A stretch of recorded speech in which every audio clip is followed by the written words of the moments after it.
Hey, listen, we got some things that we gotta discuss. How we can affect the system and make it better for us. But first, we gotta start with the man in the mirror. Open your third eye and the vision's gonna be much clearer. We are revolutionary. We are visionary. And we stand resolute, but those who pollute the minds of many. Revolutionary. We are visionary. And we stand resolute on those who pollute the minds of many, y'all. This is the Revolutionary Social Work Podcast, y'all. Welcome to another episode of the Revolutionary Social Work Podcast. We are on episode 12 and so grateful to be joined by Zenia. Thank you so much to join us on this podcast. I feel like I know Zenia already, even though it's our first time meeting. You've already met Christian before and we've seen you all over social media. Thank you very much. How are you doing? I'm awesome. Thanks so much for having me again, and I'm feeling all the love. So this is good. Yeah. Good. Well, I think the last time we spoke, Zenia, it was just you and I, but I think it was fall. We were both kind of approaching winter. I don't remember exactly what the weather was like, but we're in Hawaii right now, so we got a little different. It's about, 75 or 76, 77. Can get warmer.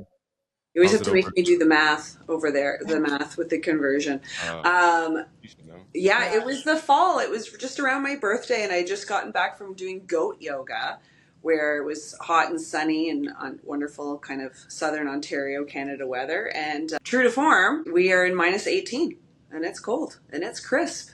But it's cold. Very beautiful and bright, and there's more sun now, so it's okay. I'm a little bit of a winter fairy, so I don't mind it. A winter fairy, I like that.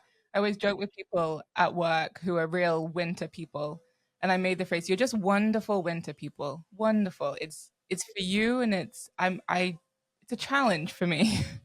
You guys are wonderful winter people. I like the fairy edition, though. I think that was dated back. I got that from when my eldest was little. We watched some sort of Tinkerbell Disney movie, and it was all of the different Tinkers, and they had different seasons. And I was like, oh, I'm totally a winter fairy. Beautiful. I think it dated from before that, but it kind of landed there. Weather is definitely, Christian, we've talked about it in all our times. It's the ultimate practice of acceptance. So I live in a place that gets cold. I have to embrace it, or else I'm going to be pretty miserable for a good chunk of time. How much of the year do you spend below? Because I think it's 0 for you is freezing, right? So how much of the year do you spend below freezing? It depends based on, I guess what's happening in our environment, really. But this year, we didn't really get below freezing until the beginning of December. It was almost like Mother Nature was like, fall was really beautiful. It was really sunny. It was warm, but we still had all the changing colors. And then December 1st hit, and it's like a little snow globe happened, and it just started to sprinkle down. It was a good couple days, then it got warm again, and then it dropped. Usually anywhere between, I put my snow tires on in November, like after Halloween, and they come off usually end of March, if that's helpful. Yeah. In where we were staying in Girdwood, southern Alaska, down by the southern coast, and it's by the ski. We were right at we stay right at the foot of the ski resort, and we were really looking forward to a snowy winter, or at least I was. I know you don't love the winter, but I don't mind the cold. I don't mind the snow. I don't like way below 0, but for the most part, the cold is fine. I like the snow.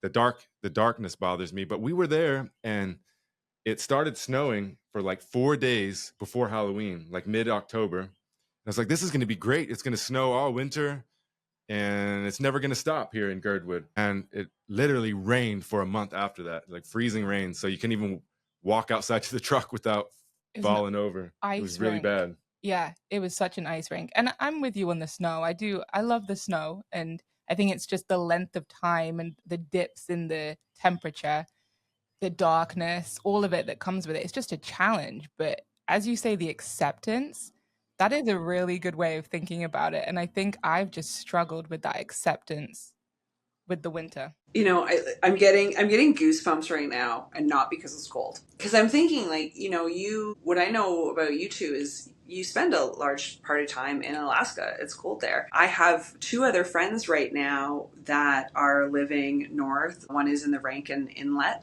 and another one is Yellowknife, Whitehorse. I think I have people in both of the places. I've lost connection with some of them, but I always kind of thought it would be really cool to go up north and go into these more kind of, I'm going to say really rustic, because I think it is, in the sense of raw atmosphere. And I remember when I was doing my undergrad in social work, there was always nurses that would get like scooped up and be told, come, let's go up here, let's go, save the people in the north, often is what kind of it would sound like. But I thought I would go and do that. And as much as I'm a winter fairy and I love seasons, and I moved from the west coast of Canada back to Ontario a little bit because I missed kind of the wintry seasons. And you're talking about the darkness. And we just had Solstice not too long ago, so that we've come out of darkness into more light. I don't know. I think I might need to come up and go where it is darker in the winter sometime. I would love to hear about what those experiences have been for you, and how that acceptance, you say you don't like it, but you live there for a large part of time. Yeah. Well, I have a recommendation for you, and I'll send you the link. But I did a podcast about a year and a half ago with a woman named Linda Ty in Fairbanks, Alaska. We did it right around this time, but we were in Fairbanks. And she talked about something that I'd never thought about. And she said that actually in the darkest day of the year, I can't remember exactly how it goes down, but not the darkest day of the year, but the least amount of sun right about now, that it actually gets darker in Fairbanks after that because of something with the moon. I can't remember exactly, but she goes into like some deep state of meditation. I'll send it to you to watch it, but I think you'd be interested in that. Oh, cool. My other thing is, you probably don't know this, but I lived up on the Arctic Ocean in Barrow. It's now known back to its native name of Utqiagvik, Alaska. And I lived right, my apartment was literally on the Arctic Ocean. And it was dark from probably November 15th to January 15th. I don't know the exact dates, but something like that. The sun never comes up. And so I've spent 5 years up there during that time. It's a long, long time. And I would say that the biggest challenge that I don't know that I recognized it as much back then. I wasn't as aware of my body and everything. But in Fairbanks, specifically where the closest we've been together, is I notice in the dark when you don't get the sunlight that it affects me physically in various ways, that it seems like I'm not getting the nutrients that I need, or can't really put a finger on it. But it seems to really bother me going into the new year. And I think it's hard because it's not just that it's dark and that it's cold, but also other things, it becomes harder to do, right? It gets really cold in Fairbanks, 40 below 0 Fahrenheit. I'm not sure what that is Celsius, but about as cold as it gets, and it's hard to go convince yourself to go to the gym or go and do this or go and do that when it's 40 degrees below outside. And so it affects you in so many different ways. And then we both work on the computer. And so if you're in the dark looking at the computer and you're not getting the exercise, and my eyes start to turn into like light bulbs because I'm staring at the computer in the dark for so long, is that I think you have to pay extra attention to taking care of yourself, and it's not easy. No, it's like the slog, right? You asked how long is it below, how long is it freezing where I'm at? And, I talked about the snow tires, but we used to have, my husband and I, when we first got married, we lived with his parents, and they had 25 acres, and there was 3 or 4 ponds, and all this like wonderful, I can't wait to have kids and we can skate on our pond outside. It didn't really freeze until February. So even though we're coming into winter here, and it's the beginning of winter, and we have solstice where it's, the darkest night, and then 3 days later, all of a sudden we'll get maybe 1 more minute of sun. But the cold comes in afterwards. I call it the slog. It's like, that's where we really have to, it's all magical at the beginning, right? Oh, it's new, it's fresh, it's there. Ooh, it's dark, it's there. And then like anything, it's the slog. We have to keep moving and getting through it. And I never even thought of that when you said that. I'm here all like fantasy land going, I would love to go be in the dark in the winter. And you're like, yeah. And then it really you're missing a vital thing, and it's so cold and you kind of can't get out. So thanks for saying that, because it kind of also brought me back down to reality of it, of like, I could go for a visit, but maybe not live there for 5 years. It's a dedication. It's a pilgrimage. It really is. One of the most interesting statistics that I learned, and I don't have the exact numbers right here, But when you think about the Arctic, and people hear about the darkness and they think, oh, people are depressed, and they do. I mean, people do get depressed. I've felt depressed in those times. But there's a lot of suicides that happen up in the areas, right? And I think most people do, they assume that most of them happen in the darkness in the wintertime. But actually, they have the majority. I don't have the exact number, but the majority actually happen in the summer in the daylight. And I think while the darkness can have its problems, so can 24 hours daylight, because it can create a sense of insomnia or a sense of like mania when you're getting the exact opposite, right? Which can be good in some ways. And people for sure do take advantage of it and stay out all night if it's sunny and hunting and going out on the land. But at the same time, it can create mania because you don't have that cycle, what is it called? The circadian rhythm. Yeah, it's really hard. And that actually, what I didn't think it would, but that did affect me. It does affect me more than the constant darkness, is the constant, especially in Fairbanks, the like 23-hour light. And I think it is because typically, if you're living in Alaska and you're subsistence living and you're going with those cycles of the Alaskan seasons, then you're aligned to that seasonal pattern. But if you're living in still that 8 to 5, 9 to 5 job, staring at a screen or going to the office, but you're not aligning them with the rhythm. You're still doing the same thing in the darkness as you are in the light. And it's really hard to adjust to that. So I think that was a big, when I've reflected, that's a really hard part for me.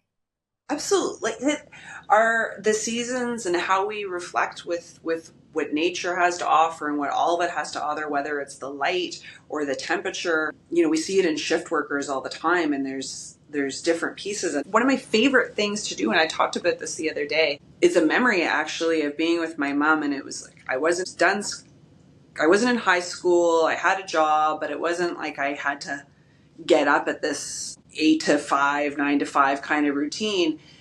And it was a period in our family life where things were just, there wasn't a lot of structure and we could kind of do stuff. So it was a late one night, probably like 2, 3 in the morning, watched a movie, kind of restless, slept all day. And I said to my mom, do you want to go for a walk? Because we were both awake, just puttering. She's like, yes. We took the dog for a walk and it was pitch black, but there's so much snow. And nobody was out. And it was such a magical time. It can be so invitive in that. But I also can't do that all the time. So to have that kind of matching of where I am more of a night person in winter, but later, or is it actually early morning? And is it more of that kind of magical 3 a.m. that I'll go to bed at like 7:30, 8 o'clock. In winter sometimes. I cannot stay awake. I'm like, I'm done. But then I'm wide awake at 3:30 and I want to go outside. I want to be in that magical time. And I remember when I first got into the study of yoga and meditation and really honing my spiritual self, I was told that was the magic time. Like that 3:30, 4 a.m. was the time that you're supposed to get up and meditate when like the veil is the thinnest, or however you want to say it. But matching in those rhythms is hard because it doesn't land with the convention of a lot of structures and the working world. Yeah, exactly. And then we're forced to align with the working world rather than our natural rhythms, which is really, really hard. And that brings me to when you asked before about how we've kind of got to that acceptance, or if we've got to that acceptance with the winter and the darkness. I think the biggest thing that helped me was shifting my idea with the solstice and versus like the New Year's resolutions, because there's that push, right, with the Western society anyway, of January 1st, that's a new year, new you, your goals, like go do all these things new. Whereas nature is telling us this is a time to rest, to go inside, to be introspective, all of that stuff. And that shift in my mind is what's helped me get through those dark days, because I can then accept this is a time for me to rest. This is a time for me to not have the energy to go do this new project that I want to do. It's a time to be introspective, go within, meditate more, slow down a little bit in my yoga practice and get deeper. So that has been helpful in acceptance. Just having that shift and knowing that nature is telling me it's okay to slow down, to rest, to be introspective, rather than to be full energy. Let's go. Let's do our projects. Let's do our new goals for the new year. And I think my body and my mind have been battling with, well, I want to have a New Year's resolution, but it's so counter to what nature is telling us. And that shift in my mindset is what has helped with acceptance in those darker days, in those, darker months. Okay, so here I have a thought for you. So winter is rest, right? Everyone knows it's rest. The bears go inside, everyone goes in, we get tucked in, it's warm. It's actually restorative from the hustle and bustle that we did in fall and autumn for harvest. Yes. We had to prepare for winter, right? Summer, everyone goes, yeah, summer is amazing. It's like for play, it's all this stuff, but it's not. Summer's for rest too. Spring is where we're busy again. We're preparing, we're getting everything going. So it's actually the shoulder seasons that are the ones that are active. And September, I always thought it was because I was a bit of an academic, even though I also struggle with conventional education sometimes. I always thought it was because the new year felt for me in September because it was school. It's also my birthday. But it is that time of we need to prepare for the new year. We need to prepare for this year coming. And I see these shoulder seasons as the busy ones. Whereas summer, as you said, like the full light can be really hard for people because it can be overstimulating, it can be too much. And I think it's because we have this mindset that summer we have to go, go, go, go, go and take advantage of it while it's here. When really summer is telling us to also slow down. In this area, it gets hot. It gets really hot. I always ask people, would you rather be too hot or too cold? So Alicia, would you rather be too hot or too cold? Too hot. I'd rather be sweating and hot, yes. Okay. Should it be too hot or too cold? I think it depends on the extremities of the situation. But so putting it into perspective, we're very privileged in where we are and we have things. Like I want to make that context, right? Okay. I think I've also lived in Las Vegas, so I've lived in extremely cold and extremely hot temperatures. In both situations, you could go inside and get air conditioning, or you can go inside and get heat. But I think that the more miserable situation is obviously Las Vegas in 120 degrees. And if, for example, if I'm out in Utqiagvik, Barrow, Alaska, Fairbanks, Alaska, or whatever, and I'm driving around in my car, whatever, dies, most likely I'm bundled up and I'm going to be okay for some time. But if it breaks down in Las Vegas, I can't take my skin off and get cooler or turn on the air conditioning. That's true. And my car, literally, the only time it's ever happened, it literally died in Vegas when it was 120 degrees. And I was sitting there and it was so hot. It was like dangerous. It was scary because there's no shade anywhere. And luckily it started back up after a minute. But I would say that that discomfort, while the cold can be very difficult, that 120 degrees heat is a whole nother level, and it seems like it's going to get you real quicker. But then I guess if you didn't have the gear or whatever, the cold as well. The cold too, but a logical answer, and mine was like an emotional response. Right. And I loved it both because I've asked this question unknowingly for a really long time of my life. Because I would always say that in Ontario, we had a little bit of extreme weather. Extreme for me, for this like white upper middle, whatever class system I'm in and where I lived. But it would be really hot and then it would be cold. And I always would say I would rather be cold because I can always do things to warm up and add. But I can't. Almost, Christian, you took the words right out of my mouth. I can't literally take my skin off. And when this past March, we went, my family and I, we went to Costa Rica for the first time, and it was amazing because it got really hot. And what we didn't know when we were there until we were all very miserable, very cranky, I was having all of the feels and all of the emotions, very fiery. And then we found out that the way that the sun was positioned over the earth in Costa Rica during that time period, I think it was like a 30-day time period, it was in such alignment that the UV rays were stronger than they've ever been in like many, many years. But then as soon as we heard that, I was like, oh. And I kind of wasn't as mean and angry all of a sudden. What was that shift? The shift was, of course, you don't feel good. It is crazy, ridiculous hot. We were staying in an open air place. There was no air conditioning. We had shade, but it was a hot that we weren't used to for an extended period of time. We didn't know how to adapt to it, and I adapted it as I do with a lot of things of going into a bit of a fight mode. because I've had to in my life, and I'm relearning and unlearning that I don't always have to go that way. And then I went, it's okay that I'm very uncomfortable. It makes sense. It's valid, because it's not just, oh, it's hot and you're tired and you're traveling with your family and everyone's miserable and hungry and you're at a sorts. It's also, it is actually statistically, sciencely saying, do not be outside. This is not good weather for you, for anybody. Okay. And I could soften around it. It was really fascinating. And that's when I went, I don't think I could ever live in like Costa Rica all the time.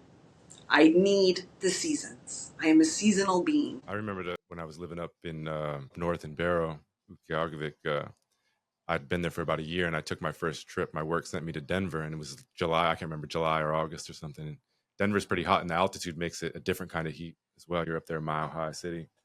And I remember I just walked a little ways, like a couple blocks, and being up there, I hadn't been, even when the sun's there, it's not like it's giving you a suntan.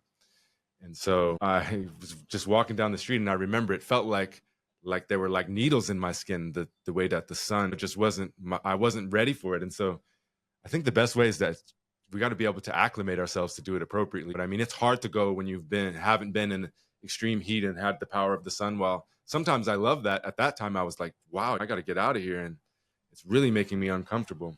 But that permission, I think when you give yourself permission and you validate your own response to something, like when we're working with clients or students as well, when you give someone permission to feel the feels, that can just be what someone needs. That can be the shift to then move to acceptance, or to move to, okay, I can sit with this for a little bit, rather than you're constantly trying to battle it because you're like, I should feel this way, but I'm not feeling this way. And then it's just a battle. And that creates so much mess with our nervous system and everything, that permission. I think you made a good point earlier too, when you were just talking about the expectations around New Year's and things like that. And it probably sounds like a conspiracy to some degree, but I'm getting more and more conspiratorial as I move forward in life. And it really almost seems like a setup. And I'm not sure exactly how it goes down in Canada, but in the United States, you enter the late fall season, and you've got Halloween, all the candy, and you got Thanksgiving, you got Christmas, and different people celebrate different things around that. But typically it comes with food, and it's usually really good food, but it's not always the best food for us. And so then you have this idea of like, okay, when the new year comes, I'm going to switch it up and I'm going to do what I need to do to be healthy. And that reminds me of my grandpa Bill. He used to chain smoke forever. And whenever a holiday was coming up, it didn't matter if it was his birthday, Christmas, New Year's, he was always going to quit on that day. And he never did. And I remember I came back one time, I think it was actually coming back from up north, and he told me he quit. And I was like, yeah, right, Grandpa, you didn't quit. And he did it. But it was just when he made the choice. It was in the summertime, and it had nothing to do with any holidays. And I think it's almost like the situation of our culture sets us up, because you go through all those things, and if you don't take care of yourself and all you do is indulge, or mostly indulge during those times, that's a long time. You know, from October, November, December, and you get wasted, and you're celebrating the new year, and you wake up on January 1st and you've got a hangover, and you haven't been taking care of yourself. Well, that's going to be really hard for you just to switch it up at that time. And so I wish. Yeah. And if we're talking about setting intentions of how we want to go into the new year, how we want to go into each new day, do I want to wake up into it going, I do, I've drank, I've partied, I've done lots of things, I've been hungover, I've had all of those things, and I'm not going to change any of them, because some of them were like really amazing times of my life, right? Like great stories and great experiences, and often some divine intervention to make sure that we stayed safe. I don't want my first day of any new day, let alone something that I'm giving so much power around, and there's so much collective power around it. So whether it was it manifested by the fitness industries and all this stuff and how to do that, sure, like probably on some level, because something felt right for somebody, right? Mm-hmm. But I don't want to go into it with all this power and attention that my opening sight and moment is I'm gonna go puke, or I feel shitty, or I'm whatever. I want to wake up kind of like I did this morning, where it was -18 and there was snowflakes, and I felt good, and I went outside with my dog, and I didn't feel like I was going to puke, and I was cold, and I shivered, and then I relaxed my body. And then I went inside and I grabbed a coffee and I got cozy and I did other things. That's how I want to start the day, because that will set my day and that will set my year. And there's going to be shit that's going to come up, but at least I'm starting there. I don't know. Exactly. And I think because I've heard from so many of the people I work with every year, especially the people I've worked with for a number of years, is there's an expectation that January 1st, there is going to be a switch and I'm going to feel new year, new me. And that kind of energy, which is, like we've said, nature is telling us that's not quite there. We're not aligned with that. And so it sets people up for failure, because then later down the line in January into February, people say, I hear this so often, like, oh, it's going to be another crap year. It's already been the past few weeks have been crap. I haven't felt great, haven't been able to stick to my New Year's resolution. And I really do believe that in some way it is intentional and maybe manifested by the wellness, fitness industry, just going into the food industry and all of that and seeing how nefarious everything is there. I just wouldn't put it past the powers that be in that way. So I do think there is some intentionality to it. Mhm. And as we've been talking, I've just realized I didn't even do this intentionally, but I'm starting a new group at my work called the Zen Room, in the virtual Zen Room, because it's going to be online. You In named it January. after me? Yeah, just for you. I had to. Putting all this together. And I'm thinking this is good, because maybe I was just aligned with the fact that I want people to be able to rest and go introspective for this next season before we go into that rebirth season of spring, so that people do feel more aligned with that. So it's not that we're The jumping. rebirth. That's the Yeah. new. Right. It's so do you practice Yoga Nidra? Are you familiar with the practice of Yoga Nidra? Somewhat familiar, but I don't practice Yoga Nidra. No. Okay. So just a little drop of it. In Yoga Nidra, we always plant a seed. I plant an intention, right? Similar to our yoga practice, our sankalpa, our wish, or heartfelt desire. And it plants the seed in the fertile soil of our minds, right? To help bring about transformation and equanimity. And that's a very, very, very brief what it is about the idea of this intention. And it's lovely. So we have these intentions going into it, but then those intentions, like seeds, have to rest. Right? Winter, we prepared the earth and fall. We dug up all the things that have died, that have left, that have turned. We've turned the soil to bring it back in, to restore. It's so restorative. It's so reciprocal. And then some things like the bulbs, or we're already in our minds planting what it's going to look like in the spring, but now it has to get covered with snow. It has to get cocooned. The bears have to go inside. Even if we did a whole bunch of emotional work, let's say, whenever that is, and we've healed, and people go, oh, I'm tired now, I'm really depressed. Well, maybe you're not. Maybe you actually need to go inward to heal and to wrap around in that. So all of that work is happening underground. So then comes spring, when we're rested, because we go into the new year exhausted. Mm-hmm. We just worked from September to December in preparing for all of this stuff, which, whether part of it is pushed by some of the food industry and the wellness industry, yes, but also where I am, the food that's available in the fall is higher in sugar, even the natural foods, right? Like the sweet potatoes and the carrots and the root vegetables, because it wants to make us heavy. It wants to make us heavy. So we will rest and digest. Then get re-energized in the spring when we've thawed and we're rejuvenated. And then it doesn't matter, because when it's 7 degrees or 7 degrees Celsius in Canada here in spring, it feels really warm. But when it's 7 degrees in summer, it feels freezing. We're more energized. We're ready to take on the new. And so it goes again. Yeah. And I think this goes, sorry, Christian, you're not going to align with this too much, but with women's natural cycles as well, because I think oftentimes, especially if we're working just a constant 9-to-5 job, and we're expected to be our best selves every day of that month.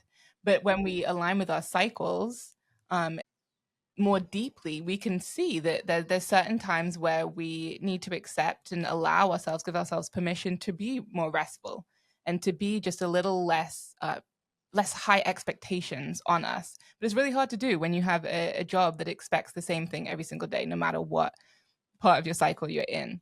And I think males have more of like a 24-hour cycle hormonally. And so also aligning to that and to feeling, and everyone has a unique cycle as well. So just knowing ourselves and the natural rhythms of life it's really important because then we can give ourselves permission, like we've been talking about, to feel what we're feeling. Where you are in your season too, right? Yeah. Like I said, that time in my life when I was younger and I was probably in my late teens and my mom and I were going for a walk at 3:00 in the morning, I could afford to do that because that was okay for the season of my life. When I was head down in university doing my master's degree with a 6-month-old baby, it was a very different season of my life. Even the last 3 months have been very different since we spoke before, or 3-4 months, whatever it was when we spoke before, Christian, has been a new season. And I have felt that shift and change. And when I see people in my counseling and my psychotherapy practice and they're come in, because one thing I didn't really realize when I went into private practice and stayed in it is that it's no longer short-term therapy. I'm developing relationships with people for long-term therapy. I'm seeing them now for years, and it's really wonderful and cool because we get to learn the cycles. Each person's own cycles. I work with a lot of teachers, so come September or summer, they're like, I'm free. And then they're burnt out in a different way come September when they got to go back to teach. So recognizing your own seasons of what season of your life you're in and how that also might shift with your relationships. And when we get in line with that, there's less suffering. And I don't need to say, oh, here comes winter. Here's my seasonal affect disorder. I really have a hard time. Oh, you have a hard time in winter? Cool. Awesome. Amazing. Now what should we do about it? Sometimes we can go on a trip and that's cool. It's temporary, but now what else? That just comes back to that acceptance piece, right? You also remind me of the power of manifestation. And sometimes we unintentionally do that. And if you're saying that when, what's it called? When my seasonal affective disorder hits, well, that's already predicting that it's going to happen. So you just essentially possibly manifesting it literally into your life. Whereas if you let the unknown unfold, things may change and you do the things that you're supposed to do, then your cards may fall a little bit differently during the next winter and you may not have the exact same experience. But so many of us look at that like that, look at the cycles in such a way that we predict our own demise in some sense, instead of putting better intentions out there, more appropriate intentions. And like I said, letting the cards fall. And if you do the right thing, usually they fall, maybe not exactly how you wanted them to, but in a better way than if you're automatically predicting that you're going to be sick. Yeah. And I think that goes, and you see a lot of people, like, I don't spend much time on Facebook anymore, but we've all had the Facebook friends that are always posting about being ill or being sick, are always kind of predicting that for themselves. And I think we don't know, sometimes we don't understand the power of our own ability to our words and the way we sound, that our ability to manifest things, whether they're intentional or not. Yeah. And you talk about this with days too. And it resonates a lot with me because anxiety and worry is something that I've struggled with a lot. And I notice I wake up, the first things I think about are worries. What if this happened? Or what do I need to do for this? How should I do this? Constant like worry. Just like as soon as I open my eyes, it's that. And I'm really trying to, as soon as I hear it, think about, okay, what am I grateful for? What am I grateful for? What is great about today? What was great about yesterday? And try and counteract that, because when I wake up and then I go forth with that energy, it does. It's setting my day up to just continue worrying about things. And it helps when I then get into my yoga practice every morning. It helps move that energy through me. But I also want to catch it in the morning as soon as I open my eyes and I'm thinking about those worries. And yeah, you've been thinking about that a lot too, right? Yeah, I have just as much of a problem. I've historically woken up with a sense of dread. I used to truly believe that I was cursed, and I would wake up. And I mean, it's hard to go back in time and think about exactly how you felt, but really I thought I was cursed, and it was all this sense of doom. And then the further and further I moved in my life, and I was doing a lot of work as well, but I realized, like, Christian or Ace, this is not reflecting the reality of your life. If that previous version of you that had that dread, if he saw what you had now, he'd be like, what's your problem, man?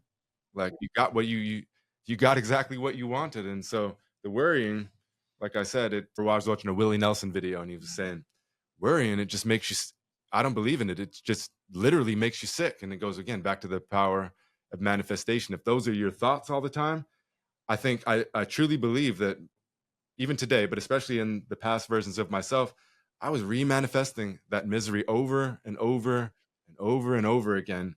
And it's not just that simple, but the little things of just changing the way I thought about it, changing the way I looked at it, looking at it from a different perspective. Again, letting the unknown, letting the cards fall versus automatically predicting that I'm cursed forever. Things automatically essentially start to change. And even I think with things like money, I would always think I'm broke and that's who I am and that's where I come from. And I would make bad decisions over and over and over again. But even when I kind of made better decisions, it was like I was always still kind of living on the edge. And just when I just started to think about it differently, like, hey, everything's going to be good and whatever I need is going to happen. My God, it happens all the time. I even win money sometimes. Win like large amounts of money exactly when we needed it. It's such a trip. I can't even. People think that shit's crazy, and I used to I'm like, my hands are so sweaty. I think I shared this with you maybe in one of our other calls, but it's worth sharing again. And then hopefully I will remember to tell her in person as well. As my mom said to me, she goes, you know, Zenia, if you do what you love, the money will come. And I come from a long line of entrepreneurs. Both my parents owned businesses. My grandparents owned businesses. My aunts and uncles have all owned businesses. And I don't think we're conventional, but maybe I think in our depths of our souls, we're not. And that's why we had to do things our own way. And this piece around money is so huge. And what does success mean? And because we have to take care of our fundamentals, right? We gotta feed ourselves. We gotta put the roof over our house, over our heads. We talked about the privilege. We gotta be able to buy the coats so we can put the extra coats on when it's cold, right? Or go in and turn on the air conditioning, or go into our car. And we live in a society that's really hard to do that. Like here in Canada, out of COVID, the interest rates went through the friggin' roof. And I know things have been really difficult out there and in lots of different ways. And again, I recognize my privilege. I have a house, right? Yo, boo-hoo, I have to pay my mortgage and my interest rates are high, but I have a mortgage. So all of these pieces of coming in, and they're all part of our overall experience of how we can adapt to learning and unlearning about, am I a demon, the worry, if I'm really in alignment, like Lisa, if I'm really in alignment with the seasons or who I am or what matters most to me. Like my mom said, if you do what you love, the money will come. Is really a spiritual lesson. If you do what you love and if you can be that, and all the things around you that are out of your control are in a place of safety. Because we really have to look at that, right? We have to look at that. Am I in a place where fundamentally I am safe? If I'm fundamentally safe, then I can go and do this other stuff. If fundamentally I'm safe, I don't have food, I don't have water, I don't have warmth, then that has to take priority. Our basic survival has to take priority, and then it's the constant, am I in survival mode now, or am I in growth mode, or can I be in chill mode? We can have all of these amazing intentions and do it, but the slog is the work, is the fact that it's gonna keep coming and a storm will show up. And if the toxic positivity sometimes I think is a thing, right? Or this empty gratitude, but keeping it in check, where a tree literally fell in my backyard in the fall, a 63-foot white pine. And it fell in between my house and my barn, not on anything. My kid came home after it had fallen, which was great, and saw it. And I had to go, that's a bit of a storm.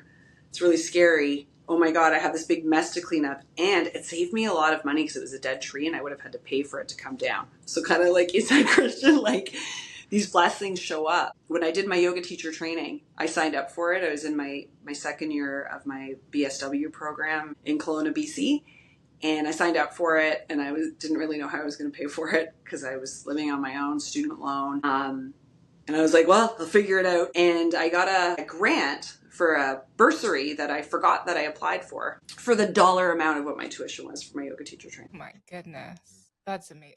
A very similar thing happened to me with yoga teacher training where I can't remember what was going on. I actually really don't remember. I think we maybe had all three kids. Yeah, we had all three kids. And I was getting deeper into my yoga practice and I really wanted to do yoga teacher training.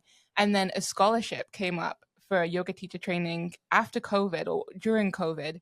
And I was like, I'm not going to get that, like just random scholarship. And then I applied and then it was like, yeah, okay, you can start your online teacher training. Like, what? And so these things that we do put out there and we ask for, that we are aligned with, they do come to us some way or another.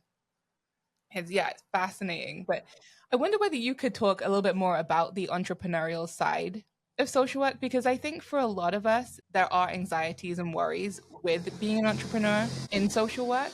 There's some safety of being in an organization or a nonprofit or whatever it is. There's safety with that because you've got your paid time off, you got your boss that tells you what to do, you've got co-workers, all of that. But I think a lot of us have the heart to want to go out on our own. So I just wonder if you can talk about that and the worries. I just wanted to add from the, being a professor, working with students all the time and being a student at one time myself, is I think that is a question that almost all social workers have, and especially those that want to go on to clinical therapy. And it's really not talked about. And often when it is, it's kind of esoteric, like it doesn't make sense. And so I think it's very important. And I think it's often on folks' mind that are going through school and coming up the way. And we need to do a better job as social work educators, but as social workers as well, to make sure that they know so that we can help them realize that if that's what they want to achieve. I mean, and so they don't get stuck in that cog as a cog in the system, and they never are able to achieve what they had set their sights for. Yeah. It's a big topic. Hang on. Are you ready? Because it's constant. I think it's constant, meaning I am constantly going back to my ethics as a social worker, according to the regulatory body that I have to be a part of if I want to call myself a social worker and work in this way in Ontario and Canada. And I agree that it's not talked about a lot. And I knew it's what I wanted to do from my third year of my undergrad. I did a 4-year undergrad in social work. So you applied for your general arts degree, you took your prerequisites, your intro to social work practice, intro to social work policy. You then applied in year 2 for the professional years, and then you moved into the condensed part of, not the condensed part, but like the social work program, and you transitioned into a BSW program. I knew then I wanted to be in private practice. I had a professor who was in private practice, and he taught our social work practice with individuals class. And he was the one that I did my very first role play around talking with someone who was suicidal. And he actually, Brian Rasmussen, he speaks something to me. He was also the time where I went, I am psychodynamic, which I don't know if I really describe myself as that anymore.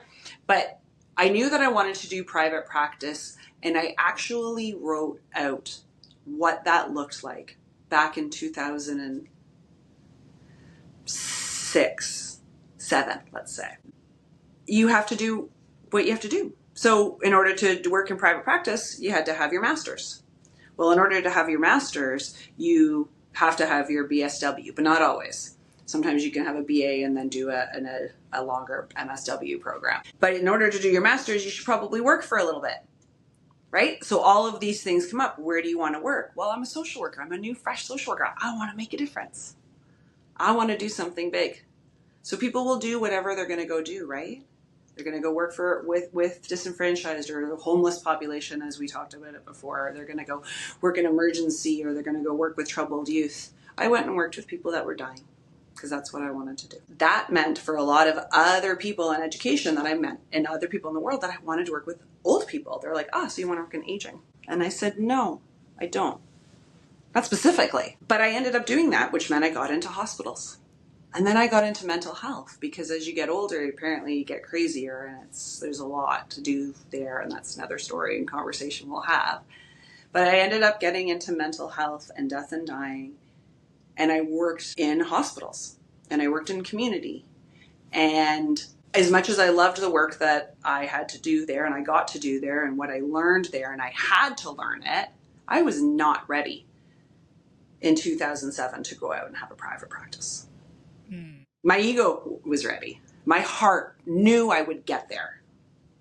And here we are, and we're 2024, 2025? Almost, like we're in that cusp.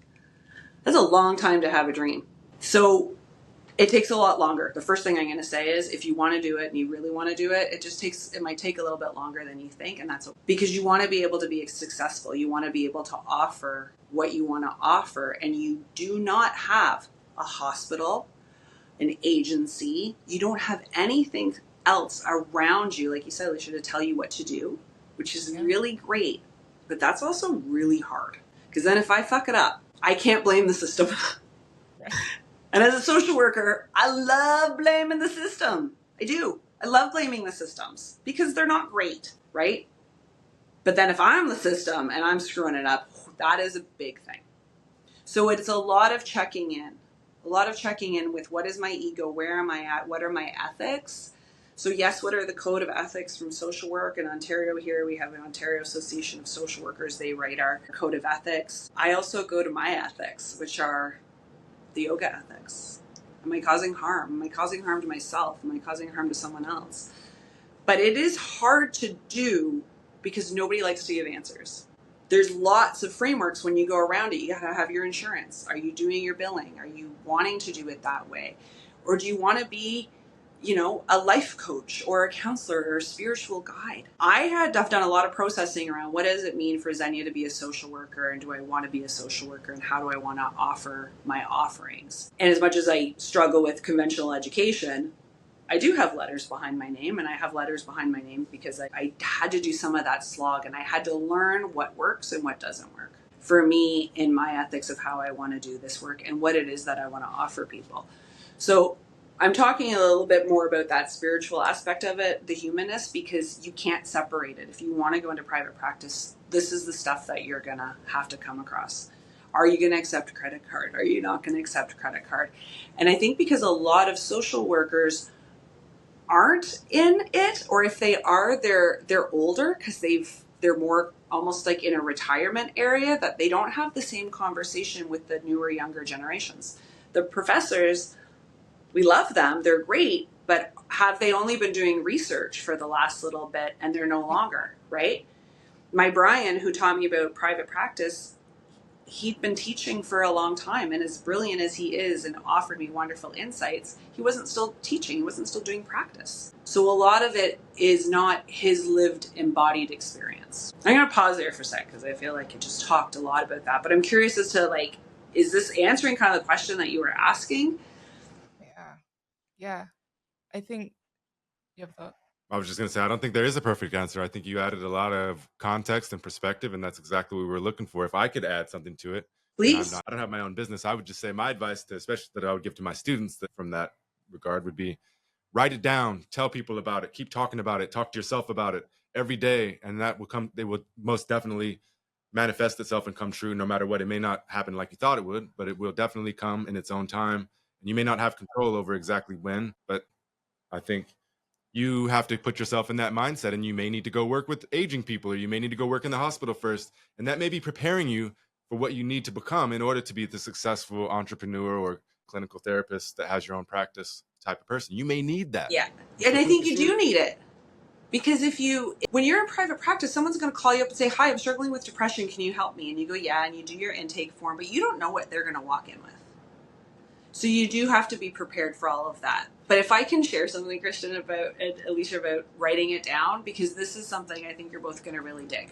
So in September, when we last met, I was talking about my birthday experiment and how I got people to give me kind of a list of words that made me think of that. Because I knew that I had signed a lease on a new space to expand my practice from this clinical practice of come for counseling and psychotherapy, and yes, we'll do somatics and we'll do nature therapy, to open up really the Embodiment Lab Institute of Learning and Unlearning, which is ultimately a yoga school. In a different way. It's an institute it is an unconventional education system. So the slog comes in and resistance shows up. So I signed this lease 6 months ago to do this. September hit, things happened, and Zenia didn't want to do it anymore. And there was resistance, and I was scared, and I was angry, and I was frustrated, and I felt lost, and it was really painful, and I didn't know what I was going to do, and I felt like my foundation was starting to crumble underneath me, and I didn't like that. And then I practiced, because I had to practice. I just did my yoga practice, because that's what helps me, and I got on my mat, and I went and did my walks, and I came out of one practice, and in my practice, I had this image, I think it's of Atlas, of carrying the earth, this burden, and I was like, okay, and I rolled my eyes, and then I had this other image of me going, okay, I guess this is what I'm supposed to do. I know that I've been talking about it since 2006. So my brain switches in my practice and goes, go in the bunkie and go into your book and get that book and open it up and get your list of yoga supplies so you know what you need to buy for the new studio. So I go downstairs and I know exactly where this book is, and this is the book. And I open up the book, and the very first thing in it is a quote, which I'm going to read to you. And it says, "The guide. A traveler journeyed through a foreign land with a map given by a friend who had been there. Each time he recognized a landmark from the map, his faith grew, both in the map and in his wise friend. Have faith in the one who has traveled the way before you." And I was like, that's cool. Then there was something I wrote about truth and satya. On this day, I will be truthful. I will be honest, and I will honestly reveal my feelings when appropriate and not intentionally hold any false image of myself. I will take the responsibility for my actions. I will not blame anyone for my experience, but honestly see my own part in every situation. I turn the page, and I don't know if you can see what this says here. Hard to read the whole Okay, so it says A Little Zen Yoga, and it's an Om inside a heart. It says yoga, meditation, holistic life counseling, and peace. The only Zen you find up on the top of the mountains is the Zen you bring up there. Oh, that's cool. Then I turn the page, and it's my yoga supply list, the one that I thought of in my practice. And I keep turning the page, and it's all my classes that I want to offer and how much I want to offer them for, and my to-do list, and other studio ideas, and then these calling cards. And these calling cards are a gift that I was given from a man named Nigel Brown, who is now crossed over, in an aging course on planning your life. And these are my calling cards that I picked on December 6th, 2008, which means all of these pages I just showed you and read and talked to you about pre-existed that date. We're just ending 2024. It might take a little bit longer than you think. Hey, that's a seed that you planted, right? Yes. And it was there and growing, even if you didn't know about it. You know what I mean? Because other things happened. I had babies. I had 2 babies. I had 3 pregnancies. I had 2 babies. I got married. People died. People were born. All of that stuff still happens. A pandemic. There's things that are out of our control that we have to adapt and go to. But if we are stick with it and we know what is in alignment with it, I think that we can do it. And I don't know what else to do, so I have to keep on the slog on the days that I do it. But anyways, I just thought that was really cool. Thanks for letting me share that, because it feels good. And isn't that okay to do a job and to do work and social work and to share your offering and go, yeah, it feels good. Yeah. That was beautiful. I appreciate you sharing that. I think, and it resonates with me deeply. I've been, pursuing a PhD for a while now through 3 different programs. I started in American Studies at University of Hawaii, switched over to Educational Foundations. Now I'm at Indigenous Studies here at the University of Alaska Fairbanks. And, I'd always question, like, why isn't this working out for me? Why isn't, I'm not aligning up with the professors I need to push me forward through this, and I'd get mad about it. And the reality is that I swear to God, the universe put me in the exact situation I needed to be, and I wasn't ready for it. And I wasn't ready to take that responsibility on myself. And then this is just manifesting right now in the present moment. Like, I'm exactly where I need to be. And it's very similar to yours. I'd go back and I'd come across stuff that I had done before, and I'm like, wow, you've done the work. Like, it's time now. It's time It's already done. The wheels have been in motion for a long time. Yeah. Yep. So I appreciate that. Okay, Zenia, well, we're getting on time, and I hear my kids rustling around. We haven't even gotten to some of the most important things, though. The Embodiment Lab. We want to know more about it. We want to know, what you're doing, how people can connect with you if they're Awesome. interested in it. Yeah. Let's hear about it. Well, that's what's super cool. So when you do it and you do what you love and you share it, it's all gonna, right? Field of dreams. If you build it, they will come. Well, just recently we had Solstice, and I decided to move into this winter season differently. And I said, I'm gonna do an event. I want to do a Solstice event. So the Solstice event was Solstice Embodied, and it was the first event that I held in the new space, in the actual expansion of the Embodiment Lab, Institute of Learning and Unlearning. And we were a full house. We had people wait list, and it was so beautiful. And it was so validating, because all I heard from people was, thank you for this space. I've done a lot of work. It was all in place. And then when I finally moved into it, it landed. So what is the Embodiment Lab? The The Embodiment Lab is this idea that grew from sometime pre-existing December 2008 of this idea that I want to go and do this soul work. I want to feel better. I want to suffer less. I want to do more yoga. I want to connect with holistically my whole self, not just the psychology and the psychodynamicness of it all. So we expanded from doing one-on-one counseling, which is what A Little Zen started about 5 years ago. And then I met other clinicians that liked what I was doing, were doing similar things, and we brought them in and it grew. And then I also know that not everybody needs to see or want to work with a regulated healthcare provider or in this trauma industry that sometimes comes up. And I don't want to do counseling, or I do want to do counseling, but I just want to do yoga. And I had people say, I miss your yoga classes because I just got into doing counseling. So the Embodiment Lab is a space. It really is a space. It's a space where I want more people to come in and share their offerings that are in alignment with embodied work of somatics, of connecting holistically in alignment with seasons and nature, so we can start conversations and come together and learn new things and unlearn stuff that doesn't land anymore. So it's a place to come and practice yoga. Maybe it's a place to come and do some meditation. Maybe it's just a place to come and hang out, or to see a social worker who's in private practice who can help you through some of those other pieces and connect, or to work with a shamanic healer who comes and uses the space and does new moon circles. It's a place to just come and tap into all facets of a holistic life, of a spiritually driven, valued person. Tall order, but hopefully it'll happen. It's working. So It sounds beautiful. like it is happening. Yeah. Yeah. And then cool people like you to come in and to have these conversations so we can share all of this.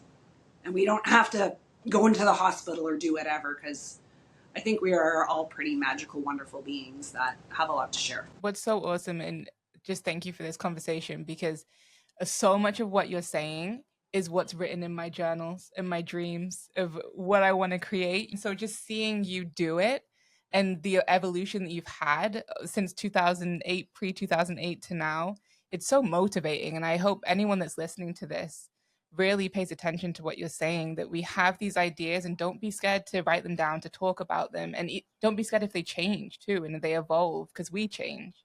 But just keep going, keep learning, keep doing it. Yeah, I really appreciate what you've shared today. Thank you. Thank Zenia. you.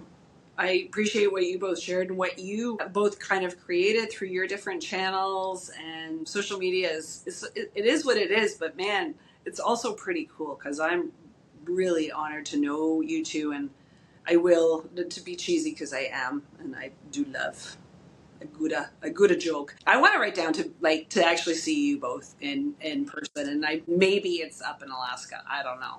Maybe that's where I'm supposed to come in We're the gonna darkest manifest night. that. So we'll see. Yeah. The kids might want me to take them to Hawaii, but Well, that's always on our radar, so you never know. Yeah. I'm going to do something different right now. And I've said this a few times. When we had the episode with Charlotte, I said I was going to take a back seat, and I definitely took more of a back seat, but I still contribute a lot. And I think there's a dynamic that I'm not saying I'm a bad part of it. I'm saying that sometimes there's a dynamic between the two females, the two women. And even though you're both into much different things than I am, and I want to step aside and I'm going to go see the kids. And I just want you all, if you're willing, to talk to each other and close out the podcast together and see where it takes you organically, and Sure. see where the cards go. So it's a pleasure, Zenia, as always. Every time we talk, it's a wonderful experience. Yeah, ladies' time. One thing that from our conversation today, but also I heard you talk about it. I think I heard you on LinkedIn, actually, when you were talking more about the Embodiment Lab, but the importance of evolution and change and adaptation and growth that I think the Embodiment Lab provides a space for. And then I started reflecting, there's so many times in our life where we're around people, especially people that have been in our lives for a long time, whether they be family or friends, where change and growth is actually frowned upon a little bit. And there's resistance there to us changing and doing things differently, especially if they become unconventional or different from what maybe your family traditions were. And I just started reflecting on how much resistance that creates in ourselves as well, and the work that we have to do to let go and to just allow space to be able to grow and evolve. And I just wonder what that does mean in your life and in the Embodiment Lab? Right? That resistance is really interesting. And I think it goes from, I'm not a neuroscientist by any, I'm not a doctor. I don't play one on TV. But I think it does go into that neuroplasticity and how we can rewire and we can change, right? But we need to do it slowly. Like, it's taken me 45 years to get here. I'm not going to change some of these things, right? And even though we know, like our logical thinking brain knows this is wrong, this isn't right, this does not align, we're still creatures of habit, right? I spoke this morning to a friend of mine who has known me since I was 9, and she participated in my Solstice event. And I think it was the first time she actually ever did a yoga class with me. And she goes, Zen, your voice is just so lovely. It's just so soothing. And she goes, maybe it wasn't your voice. Maybe it was the vibe. And I had to just own my voice for a minute. And I said, no, yeah, the vibe was awesome, but no, I think it was my voice. And I said, because my mom, when I first moved back to Ontario from BC, so I moved to BC when I was 20, moved to British Columbia when I was 20, and I moved back when I was 29.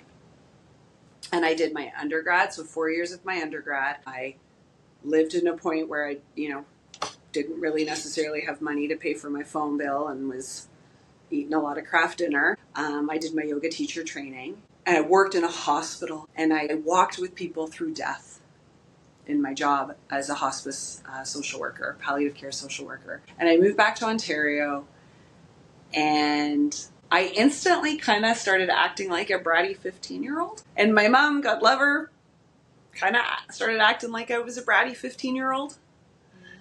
And it took me a minute to kind of like shake my head out of it. And then she came to one of my yoga classes once, and she had never done that before. And she said to me at the end, in her wonderful, sweet way of doing it, and there's my sarcasm, but she goes, I didn't know your voice could sound like that. And it was really like, it was actually just this morning where that landed with me, and I went, well, we do get fixed in what we see. And because that 9-year transition, and there's a magic number for you, right? That I spent time in BC, I often said that's where I came home.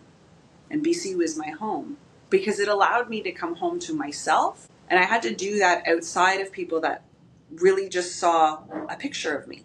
And that's okay that they saw a picture of me, as long as they're open to seeing who I am now. Yes, exactly.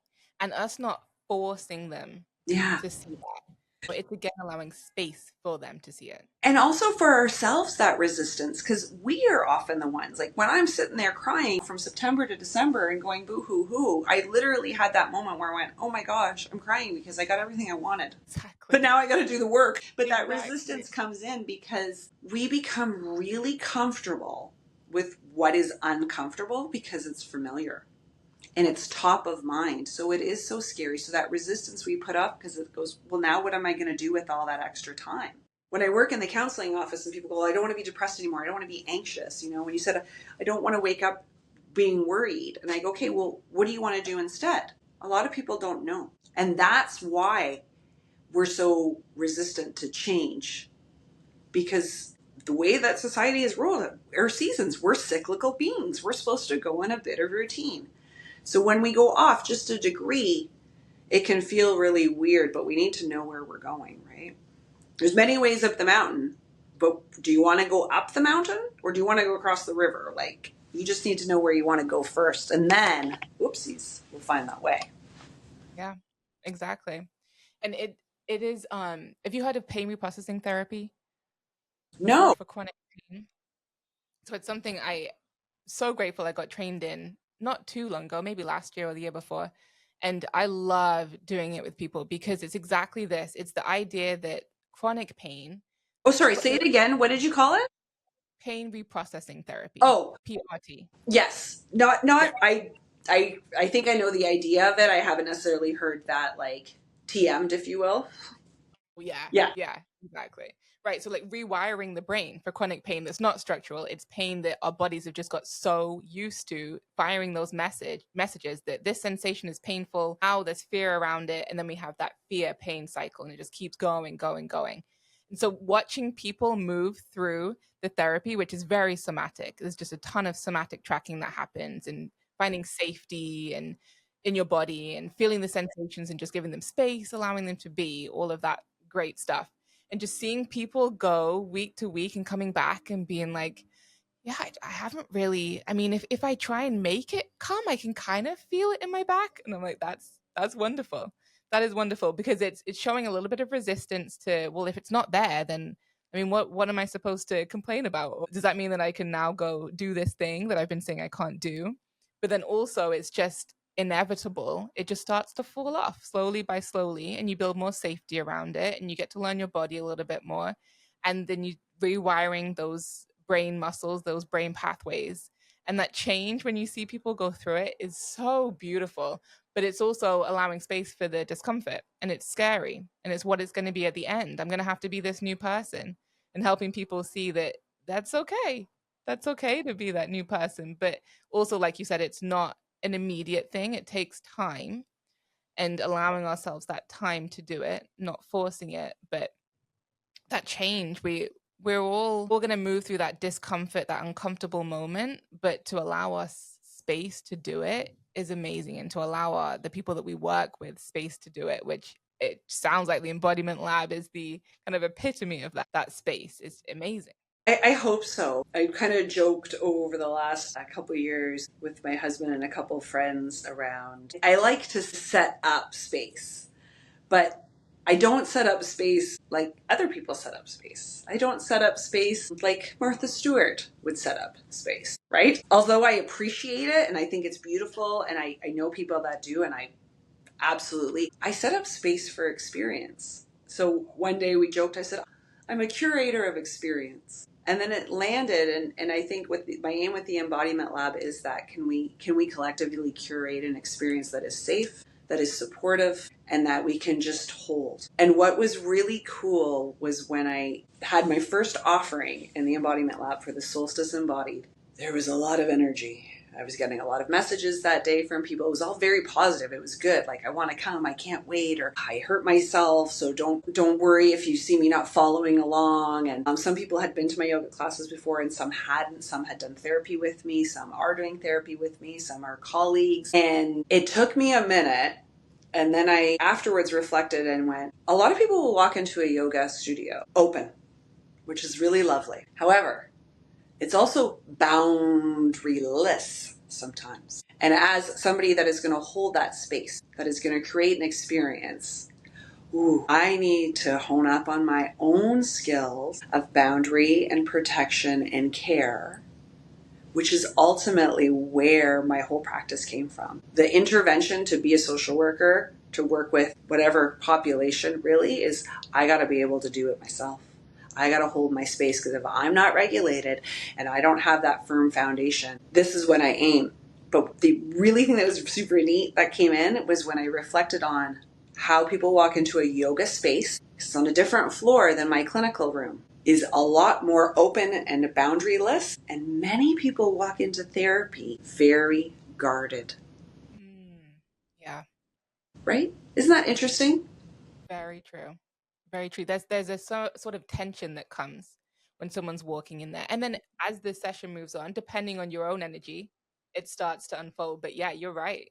You are so right. And then I recently did a yoga therapy workshop, and people do come in there just ready to absorb it all, but that is different to the therapy space. Well, but I think it's different for that practitioner piece, right? And even when I did my yoga teacher training, we talked about you have to do your own practice first. You have to have your own practice.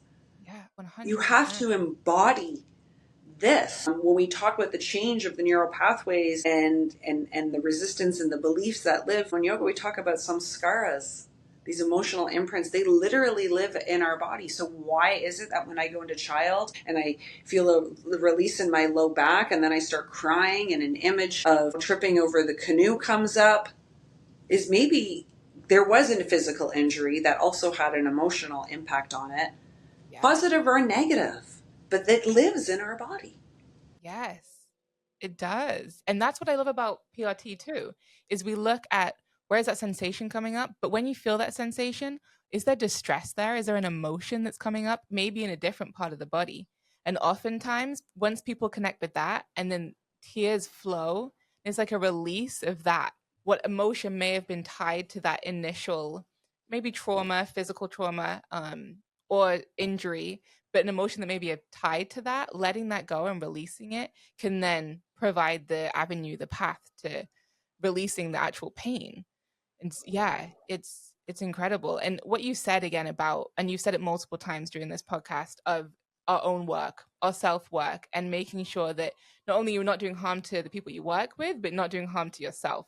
And that is a huge part of what Christian and I are really pushing, is that as a revolutionary social worker, you have to do your own work. You have to be doing that, and you have to be taking care of yourself and loving yourself so that you can help everybody that you're wanting to help with. And we're not doing that oftentimes in the large social work field. No, we're not often doing it. I think it's because we forget that we're human. Yeah.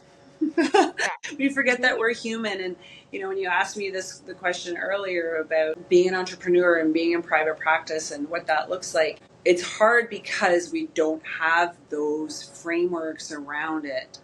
So we do have to really do our own work. Because, of course, we have to have our supervision. We have to have our supports people. We have to have our resources. But, man, we got to have our internal resources so we know and we can discern, I got to make a call. I need to have some additional support in this because it is really lonely.